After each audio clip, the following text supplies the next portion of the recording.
Hello good morning students, आप सभी का बहुत बहुत स्वागत है बीपीएससी उत्कर्ष चैनल पर। और आज का हमारा टॉपिक रहने वाला है इंडियन कॉन्स्टिट्यूशन के प्रमुख आर्टिकल के बारे में बात करेंगे। बहुत सारे बच्चों का कंसर्न था कि मैम टॉपिक मैं पहले आपको बता दूं, तो ठीक है, कल का टॉपिक मैं पहले ही बता देती हूँ कि कल हम बात करेंगे एक प्रस्तावना से रिलेटेड कुछ इंपॉर्टेंट क्वेश्चन, और यही चीजें वापस जो है रिवाइज होंगी। क्वेश्चन सेम रिवाइज नहीं होंगे, लेकिन टॉपिक जो है बार बार रिवाइज होते रहेंगे।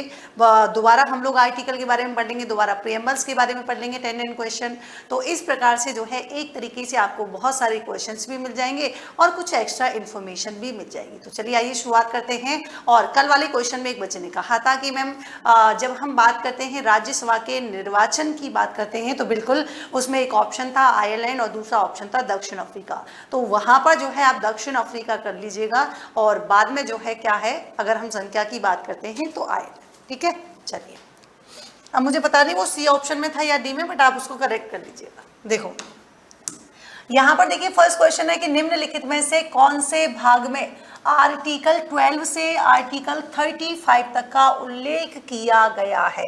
पहली बात तो देखिए, जब हम बात करते हैं फंडामेंटल राइट्स की, तो फंडामेंटल राइट्स जो है ये हमारे कौन से, तो आप कहेंगे मैडम ये हमने लिए हैं यूएसए से। अगर हम बात करेंगे भाग की तो इनका उल्लेख मिलता है भाग 3 में। जबकि हम आर्टिकल की बात करेंगे तो आर्टिकल हो जाएगा 12 से लेकर 35 में क्या मिलता है, फंडामेंटल राइट्स के बारे में जो है यहाँ पर उल्लेख हमको मिलता है। तो करेक्ट आंसर कौन सा हो जाएगा, करेक्ट आंसर होगा कौन सा, भाग 3। लेकिन आपसे क्वेश्चन पूछा जाए कि एक बात बताइए मैडम, ये तो भाग 3 की बात आपने बता दी है, तो भाग 5 की बात करेंगे तो कौन सा होगा। तो देखिए भाग 5 जो है ये संघ से रिलेटेड होता है, और आर्टिकल कौन सा हो जाएगा, 52 से लेकर 151 में क्या मिलता है, इस भाग 5 के बारे में जो है उल्लेख मिलता है। भाग 7 की बात करेंगे तो भाग 7 में ध्यान रखेंगे केवल एक ही आर्टिकल हुआ करता था, कौन सा, 238।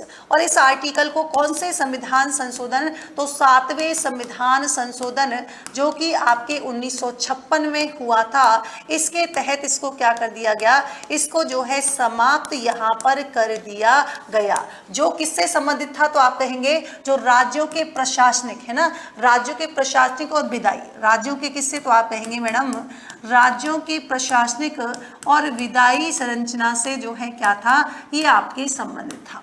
भाग 6 की बात करेंगे तो भाग 6 जो है किससे रिलेटेड होने वाला है, तो आपको खास बात मैं बता दूं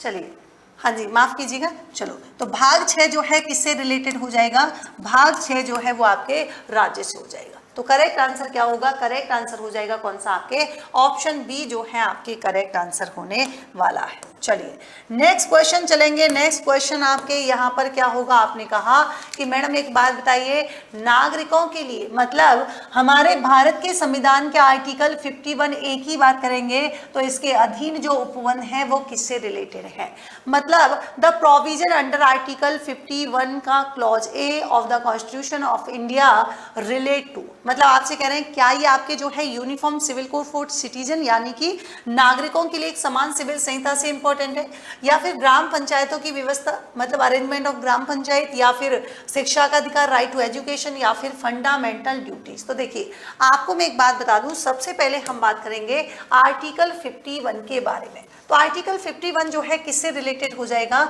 इसमें उल्लेख मिलता है फंडामेंटल ड्यूटीज यानी कि मूल कर्तव्य का। मैडम एक बात बताइए, क्या अगर हम बात करें जो ओरिजिनल कॉन्स्टिट्यूशन बना था यानी कि जो मूल संविधान बना था, क्या मूल संविधान में हमको फंडामेंटल ड्यूटीज का उल्लेख मिलता है क्या, तो इन्होंने कहा नहीं, फंडामेंटल ड्यूटीज का जो है यहाँ पर कोई प्रोविजन नहीं था, क्योंकि इसको जो है एक कमेटी थी, कौन सी, तो कमेटी आपको ध्यान रखनी है स्वर्ण सिंह समिति। कौन सी हो जाएगी, स्वर्ण सिंह समिति जो हुआ करती थी। तो स्वर्ण सिंह समिति की सिफारिश मतलब इसकी रिकमेंडेशन के आधार पर ही क्या किया गया था, इंडियन कॉन्स्टिट्यूशन में जो है फंडामेंटल ड्यूटीज को शामिल किया गया था। आपको पूछे कौन सा आर्टिकल हो जाएगा, तो आर्टिकल नहीं सॉरी संविधान संशोधन, तो 42वां जो संविधान संशोधन हुआ था, जो कॉन्स्टिट्यूशन अमेंडमेंट हुआ था 42 नंबर का, उसके द्वारा जो है इसको क्या किया गया था, इसको जोड़ा गया था। खास बात क्या है कि स्वर्ण सिंह समिति ने जो है यहाँ पर कितने कितने फंडामेंटल ड्यूटीज की जो है सिफारिश की थी, तो ध्यान रखेंगे सिफारिश तो की गई थी कितनी, 8 फंडामेंटल ड्यूटीज की, है ना। सिफारिश 8 फंडामेंटल ड्यूटीज की गई थी, लेकिन ध्यान रखेंगे मतलब भारतीय संविधान में कितने जोड़े गए थे, तो ध्यान रखना इंडियन कॉन्स्टिट्यूशन की बात करेंगे तो 10 फंडामेंटल ड्यूटी जोड़ी गई थी। कितनी, 10 फंडामेंटल ड्यूटी जोड़ी गई थी। अब वर्तमान में आपसे पूछे कितने हैं, तो आप कह देना वर्तमान में हो जाएंगे 11। मैडम 11वां कौन से संविधान संशोधन, तो 11वां जो है ये आपके 86वें संविधान संशोधन के द्वारा जो है क्या किया गया था, इंडियन कॉन्स्टिट्यूशन में जो है शामिल किया गया था। तो 51A तो किससे रिलेटेड हो जाएगा, मूल कर्तव्य से जो है रिलेटेड हो जाएगा। एक बात बताइए, शिक्षा के अधिकार की बात करेंगे, ये हमको कहाँ मिलता है, तो आप कहेंगे ये मैडम, अच्छा जो आंसर होता है ना उसको मैं ऐसे कर देती हूँ ना, क्योंकि मैं सबको एक्सप्लेन करती हूँ तो फिर आप कंफ्यूज नहीं होना, है ना। शिक्षा के अधिकार की बात करेंगे तो ये आपके आर्टिकल 21 के जो है किसमें मिलता है, ए में मिलता है, कौन सा, शिक्षा का अधिकार। ग्राम पंचायतों की व्यवस्था की बात करेंगे तो ये हमारे जो डीपीएसपी हैं, तो डीपीएसपी के कौन सा आर्टिकल, तो आप कहेंगे 40 जो है, मतलब 40 में जो है ग्राम पंचायतों की क्या मिलती है, व्यवस्था मिलती है। नागरिकों के लिए समान सिविल संहिता की बात करेंगे जिसे हम यूसीसी भी कहते हैं, तो ये आपका कौन सा आर्टिकल हो जाएगा, आर्टिकल 44 हो जाएगा। स्वतंत्रता से पहले की बात करेंगे तो ये जो है कहाँ पर, सबसे पहले तो आप कहेंगे गोवा, और अभी बात करें बाद की तो उत्तराखंड ऐसा पहला राज्य है, उत्तराखंड ऐसा पहला राज्य है जहां पर क्या की गई है, यूसीसी को जो है लागू किया गया है। ठीक है, तो करेक्ट आंसर हमारा कौन सा हो जाएगा, फंडामेंटल ड्यूटीज। नेक्स्ट क्वेश्चन देखिए, नेक्स्ट क्वेश्चन क्या है, आपसे कह रहे हैं कि राष्ट्रपति भारत में जो है फाइनेंशियल जो यहाँ पर इमरजेंसी है वो डिक्लेयर कर सकता है क्या, पहली बात तो कर सकता है। कौन सा article, under article 351, under article 352 या फिर 356 या फिर 356, कौन सा सही, या फिर 360। तो देखिए पहली बात तो मैं आपको बता दूं कि यहाँ पर हमारा करेक्ट आंसर कौन सा हो जाएगा, 360। मतलब यहाँ पर हम बात करते हैं किसके बारे में, प्रेसिडेंट, यानी कि जो राष्ट्रपति होता है वो क्या कर सकता है। तो आपने कहा मैडम देखिए यहाँ पर राष्ट्रपति जो है अगर उसको लगता है, जब ये विश्वास हो जाए कि किसी भी भाग में क्या है, मतलब वित्तीय स्थायित्व है ना, अगर आपसे बोले कि भैया देखिए अगर हमारे राष्ट्रपति महोदय को ये लगता है कि कहीं पर के किसी भी जगह पर वित्तीय स्थायित्व या फिर जो साख जो है वो क्या है, खतरे में है, तब वो यहाँ पर क्या कर सकता है, वो घोषणा कर सकता है। लेकिन खास बात क्या है कि अभी तक जो है क्या नहीं हुआ है, वित्तीय यहाँ पर आपातकाल जो है घोषित नहीं किया गया है। लेकिन क्या कभी ऐसा हुआ है क्या, हाँ आप ध्यान रखेंगे एक बार जब मोरारजी देसाई की सरकार थी, किसकी, मोरारजी देसाई की सरकार थी, जब पहली बार जो है यहाँ पर क्या मिला था, ऐसा करने की जो है धमकी मिली थी, लेकिन ऐसा नहीं हुआ था। आर्टिकल 356 की बात करेंगे तो ये आपके संबंधित हो जाएगा राष्ट्रपति शासन से।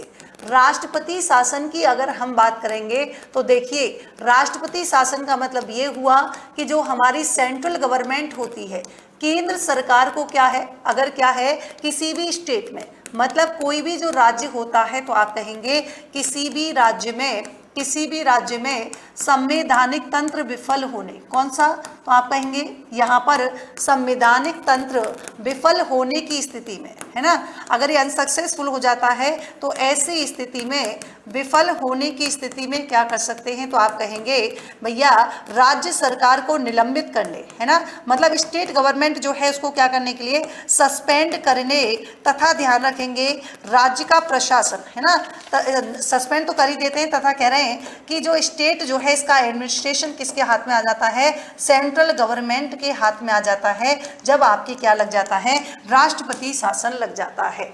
राष्ट्रपति शासन से क्वेश्चन आते हैं कौन कौन से, आपसे पूछा जाएगा कि सर्वाधिक बार राष्ट्रपति शासन कहाँ लगा है, तो आप कहेंगे अभी देखिए पहले तो मणिपुर यूपी जो है वो सेम पोजीशन पे थे, लेकिन अभी मणिपुर में लगा है कौन से नंबर का, 11वीं बार जो है राष्ट्रपति शासन लगा है। आप कहेंगे मैडम क्यों लगा, क्योंकि यहाँ के सीएम जो हुआ करते थे जिनका नाम था एन वीरेन सिंह, इन पर इतना पॉलिटिकल प्रेशर, मतलब यहाँ पर इतना राजनीतिक दबाव इनके ऊपर आ जाता है, जिसकी वजह से यहाँ पर राष्ट्रपति जो है शासन लगाने की जो है जरूरत होती है। तो ध्यान रखेंगे। और उसके बाद पूछे तो यूपी में लगा है, और यूपी में कितनी बार लगा है, 10 बार लग चुका है। आपसे पूछे कि पहली बार कब लगा था, तो आप कहेंगे फर्स्ट टाइम जो है आपके लगा था 1951-52 की बात है, मतलब ये सबसे पहले लगाया गया था कहां पर, तो आप कह देंगे पंजाब। 352 की बात करेंगे तो ये जो है आप बताइए जरा 352 किससे रिलेटेड है।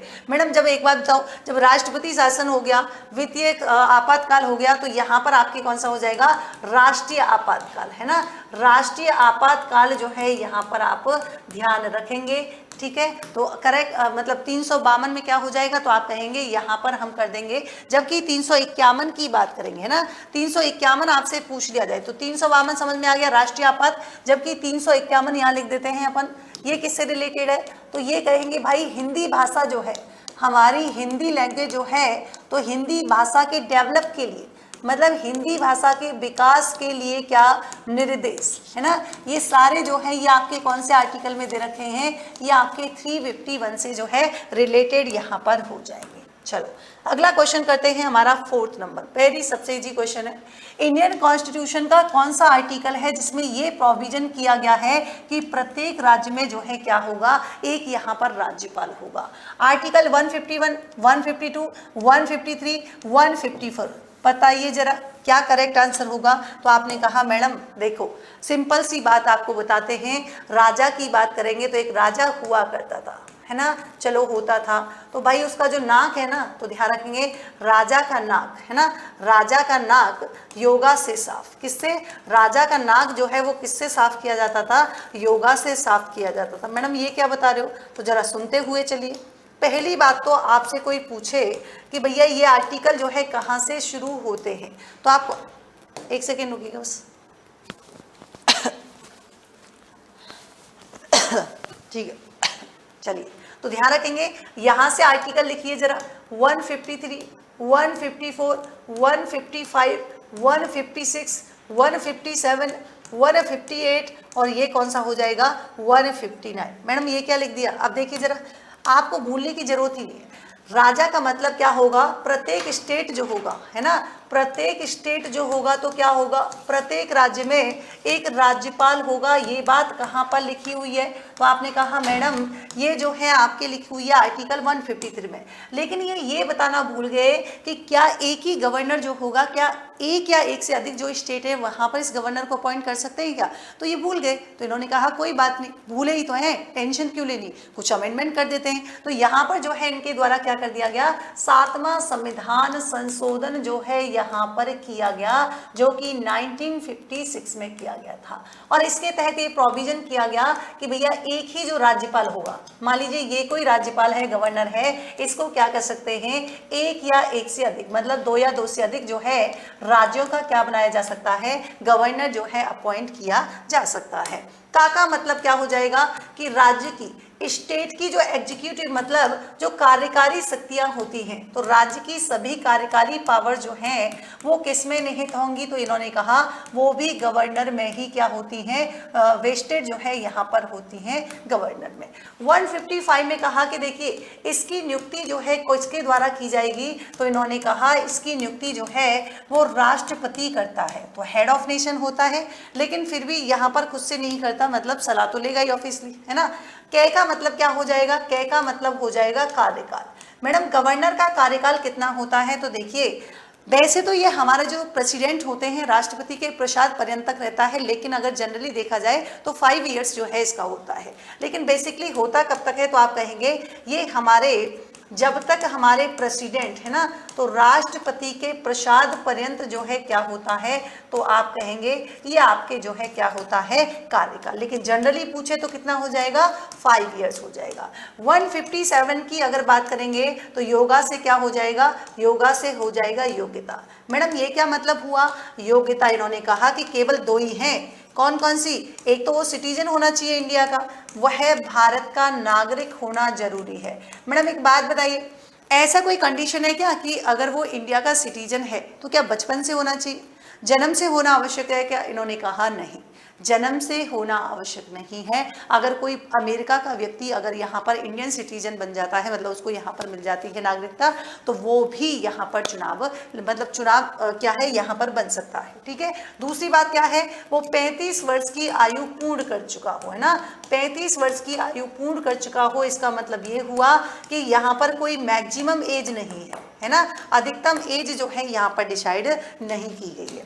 से का मतलब क्या हो जाएगा, से का मतलब हो जाएगा सेवा शर्तें। क्या होगा, से का मतलब हो जाएगा सेवा शर्तें, मतलब वो किसी लाभ के पद पर नहीं होना चाहिए, मतलब फाइनेंशियली रूप से, मतलब सेंट्रल गवर्नमेंट या जो हमारी स्टेट गवर्नमेंट है वहाँ से कोई पैसे वैसे जो है नहीं ले रहा हो, तो उसको हम बोलते हैं लाभ का पद। हालांकि लाभ का पद जो होता है वो इंडियन कॉन्स्टिट्यूशन में कहीं भी डिफाइन नहीं किया गया, कहीं भी जो है परिभाषित नहीं किया गया है। समय समय पर जो है बताते रहे कि कौन सा लाभ के पद में शामिल होगा, कौन सा नहीं होगा, है ना।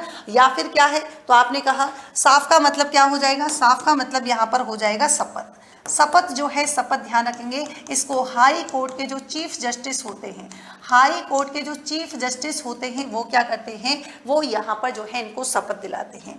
आर्टिकल 160 क्या होगा, तो आपने कहा 160 में देखिए, जब कभी गवर्नर मान लीजिए अवेलेबल नहीं हो, तो गवर्नर अवेलेबल ना होने की कंडीशन में कुछ प्रोविजन जो है क्या बना सकता है, राष्ट्रपति भी उसकी आकस्मिक स्थिति में जो है प्रोविजन बना सकता है। जबकि आर्टिकल 161 की बात करेंगे तो यहाँ पर जो है गवर्नर के पास क्या मिली हुई है, क्षमा दान की जो है यहाँ पर पावर है। मतलब पूर्णतः क्षमा नहीं कर सकता, मतलब फांसी की सजा को माफ नहीं कर सकता, लेकिन मृत्युदंड को जो है माफ नहीं कर सकता, लेकिन स्थगित करने की जो है इसके पास क्या होती है, पावर होती है। जब कभी गवर्नर पढ़ेंगे तो मैं इनका जो है पूरा डिटेल आपको बताऊंगी। तो अभी के लिए देखिए करेक्ट आंसर क्या हो जाएगा, 153 जो है यहाँ पर हो जाएगा।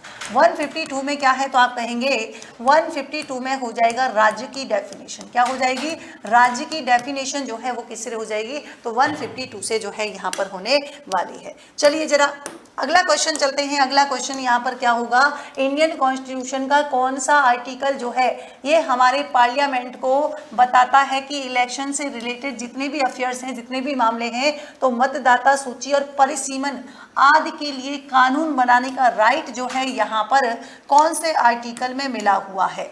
324, 326 या फिर 327 या फिर 329, फटाफट से बताएंगे कौन सा करेक्ट आंसर यहाँ पर हो जाएगा। तो आप कहेंगे मैडम देखो 324 तो यहाँ पर किसके बारे में बात करता है, ये आपके इलेक्शन कमीशन, मतलब ये आपके भारतीय निर्वाचन आयोग के बारे में बात करता है।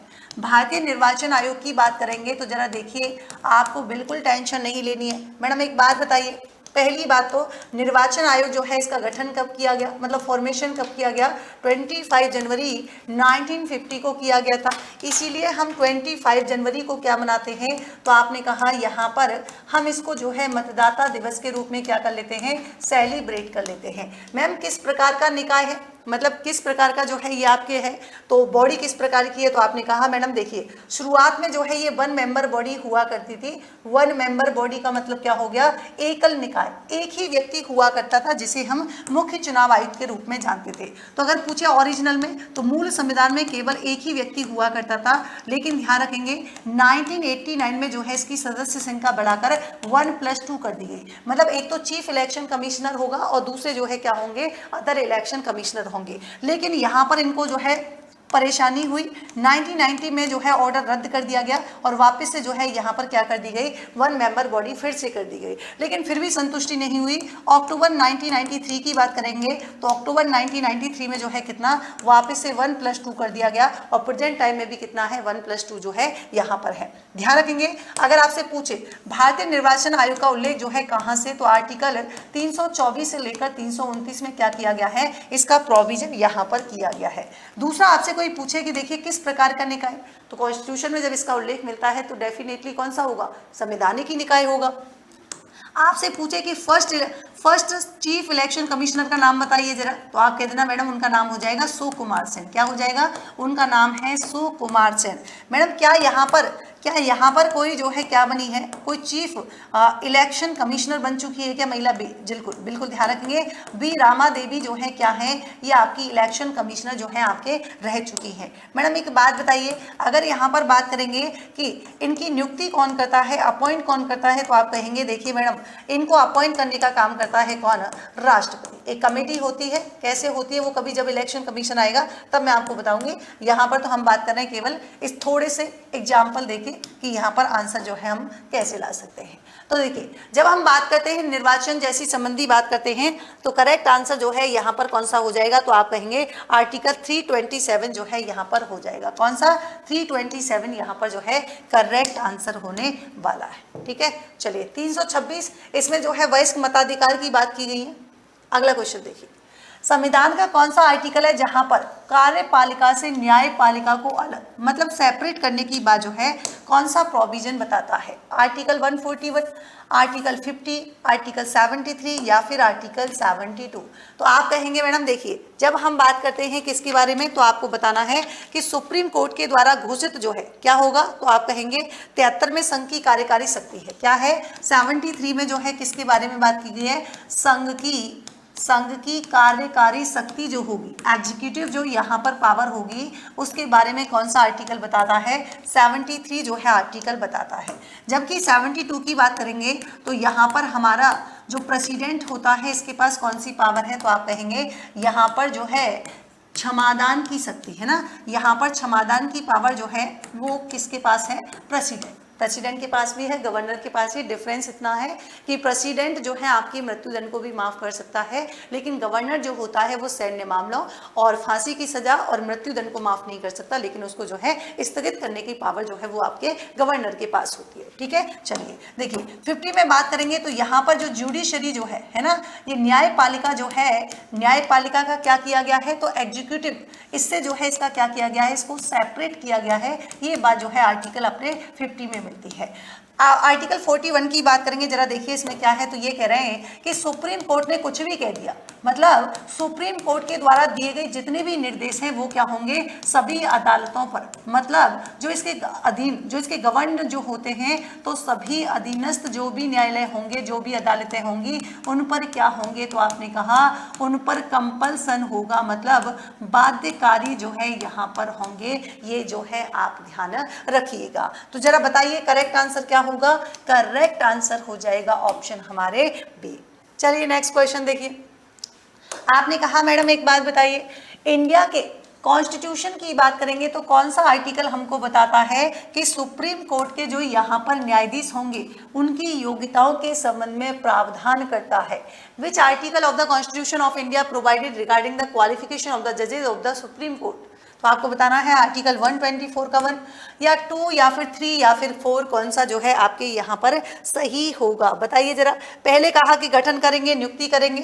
देखो रटना ही नहीं है भाई, जहाँ से हम शुरुआत करेंगे सुप्रीम कोर्ट की, तो सबसे पहले तो हम फॉर्मेशन ही करेंगे ना किसी भी चीज़ का, बिल्कुल गठन करेंगे। जब हम गठन कर देंगे तो वहाँ पर व्यक्ति चाहिए अपॉइंट करने के लिए, चाहिए कि नहीं चाहिए? बिल्कुल चाहिए।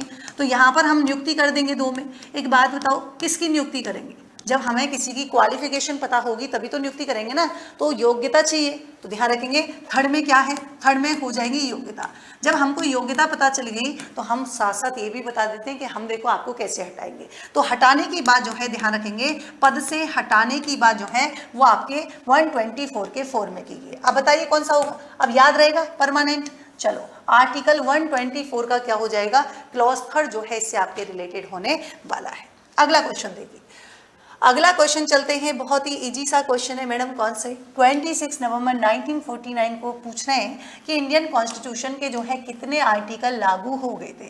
पहली बात तो आपको पूछे कि हमारी प्रियम्बल जो है ना, सॉरी प्रियम्बल नहीं, हमारी जो कॉन्स्टिट्यूट असेंबली है उसको हमने एक्सेप्ट कब किया?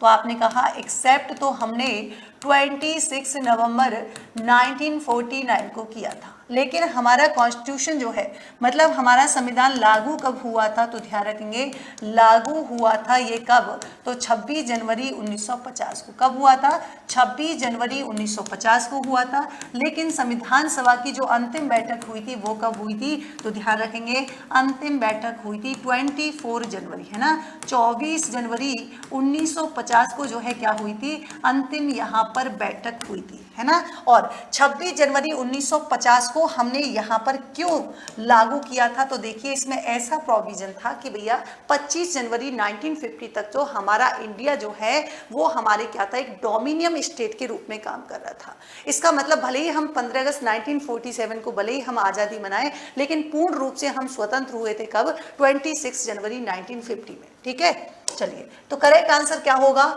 टोटल यहाँ पर आर्टिकल जो है आपके कितने हुए थे, 16 जो है आपके आर्टिकल यहाँ पर लागू हुए थे। ध्यान रखेंगे कौन कौन से थे, तो यहाँ पर ध्यान रखना है 5 हो जाएगा, 6 हो जाएगा, 7, 8, 9, है ना, 324, 60 हो जाएगा, आपने कहा मैडम 366 हो जाएगा, 367 हो जाएगा, 379, 380 और आपके 388, 391, 392 और कौन सा हो जाएगा, 393 हो जाएगा और कौन सा हो जाएगा, 394। तो इसका मतलब टोटल यहाँ पर आर्टिकल कितने हो जाएंगे, ये आपके 60 हो गए क्या, 3, 4, 5, 6, 7, 8, 9, 10, 11, 12, 13, 16, हाँ। तो ये जो है आपके क्या है, 16 अनुच्छेद क्या किए गए थे, ये आपके लागू यहाँ पर किए गए थे। अगला क्वेश्चन देखिए, अगला क्वेश्चन आपके क्या होगा, आपसे पूछ रहे हैं कि आपको बस इतना बता दीजिए कि देखिए निम्नलिखित में से कौन सा ऐसा आर्टिकल है जिसके अंदर जुडिशियल रिव्यू की शक्ति आपको दी गई है।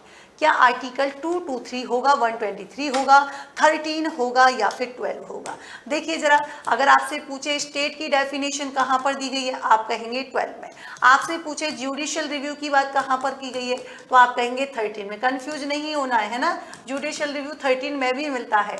123 की बात कर देंगे कि यहाँ पर जो है, अगर आपसे कहे कि प्रेसिडेंट को जो है ऑर्डिनेंस, जो ऑर्डिनेंस बोले तो मतलब अध्यादेश जारी करने की पावर जो है कौन से आर्टिकल में है, तो 123 जो है यहाँ पर क्या हो जाएगा, आर्टिकल आपके जो है करेक्ट हो जाएगा, है ना। जबकि आपसे पूछे कि 223 किससे रिलेटेड है, तो आपको बता दें, यहीं पर लिख देती हूँ, हाई कोर्ट के, मतलब जो कार्यकारी अध्यक्ष होते हैं ना, जो कार्यकारी अध्यक्ष होते हैं हाई कोर्ट के कार्यकारी अध्यक्ष की नियुक्ति से रिलेटेड कौन सा आर्टिकल हो जाएगा, तो ये आपके हो जाएगा कौन सा, 223 जो है यहाँ पर होने वाला है। बताइए जरा आंसर देखिए, तो यहाँ पर जुडिशियल रिव्यू का हो जाएगा कौन सा, आर्टिकल 13 जो है आपके बिल्कुल करेक्ट होने वाला है।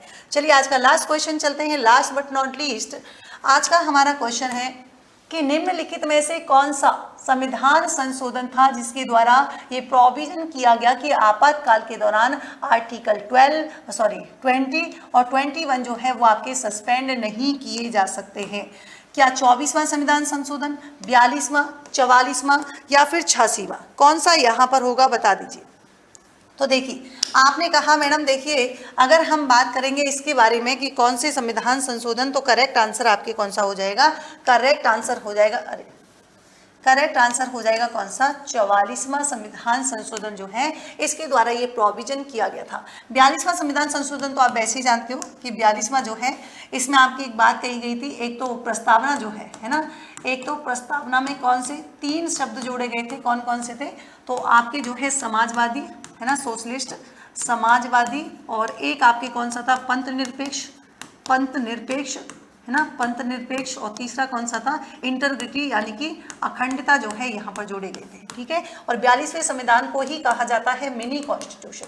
किस नाम से जानते हैं, मिनी कॉन्स्टिट्यूशन के नाम से जो है हम किसको जानते हैं, आप कहेंगे ये आपके 42वें संविधान संशोधन को जानते हैं। 86वां संविधान संशोधन, ये आपके फंडामेंटल जो ड्यूटीज थी उनमें 11वां जो मूल कर्तव्य है वो किसके द्वारा जोड़ा गया था, 86वें संविधान संशोधन। 24वां संविधान संशोधन आपने सुना होगा, है ना, इसकी थोड़ी सी कहानी है जो जब ये आपके आएंगे उस टाइम मैं आपके साथ शेयर करूंगी, लेकिन इतना बता देती हूँ कि 24वां संविधान संशोधन जो है इसने क्या हुआ था, एक पहले केस था, उसके जो है डिसीजन को चेंज कर दिया था। इन्होंने कहा था कि देखिए जो मूल अधिकार जो होते हैं उनमें क्या किया जा सकता है, संशोधन जो है यहाँ पर किया जा सकता है, ये वाली बात जो है इन्होंने यहाँ पर कही थी। ठीक है, तो है ना, जो कि 1971 में हुआ था। चलिए एक खास बात, और एक खास क्या है, ये आपके लिए होमवर्क के रूप में दे जाती हूँ मैं। ये होमवर्क के रूप में आपका क्वेश्चन रहेगा कौन सा, कि सुप्रीम कोर्ट जो है अपने अधिकार क्षेत्र का प्रयोग करते हुए ऐसा ऑर्डर दे सकता है जो किसी भी मामले में